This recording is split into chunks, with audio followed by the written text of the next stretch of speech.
Russia Taliban सरकार को मान्यता देने वाला पहला देश बन गया है, जिससे कि भारत समेत अन्य देशों की नजरें अब इस पर टिक गई हैं। इंडिया ने अफगानिस्तान में भारी इन्वेस्टमेंट की है और जिस तरीके से रीजनल स्टेबिलिटी के लिए तालिबान ने से संपर्क बनाए हुए हैं, इससे तो यही लगता है कि अनऑफिशियल तौर पर तालिबान की और हिंदुस्तान की दोस्ती ठीक है। हालांकि आधिकारिक तौर पर ऑफिशियली मान्यता देने में, ऑफिशियली रिकॉग्निशन देने में भारत जो है वो सोच समझकर कदम उठाएगा। भारत सतर्कता बरत रहा है।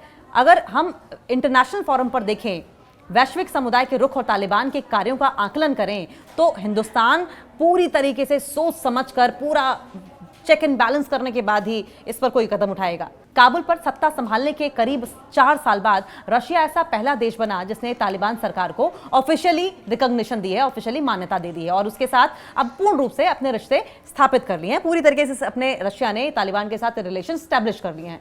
रूस के इस स्टेप से, रूस के इस कदम के बाद सभी की जो निगाहें हैं अब वो किस पर टिक गई हैं? कुछ स्पेसिफिक देशों पर टिक गई हैं, जिसमें भारत है, चाइना है, पाकिस्तान पर टिकी हुई हैं, ईरान पर टिकी हुई हैं। क्यों? क्योंकि ये सभी देश पहले से ही तालिबान के साथ बातचीत कर रहे हैं, लेकिन ऑफिशियली औपचारिक तौर पर तालिबान को मान्यता किसी ने नहीं दी है। सब पीछे पीछे से बात कर रहे हैं, पीछे पीछे से ट्रेड कर रहे हैं, लेकिन खुलकर किसी ने इनको रिकॉग्निशन नहीं दी है, रशिया के अलावा।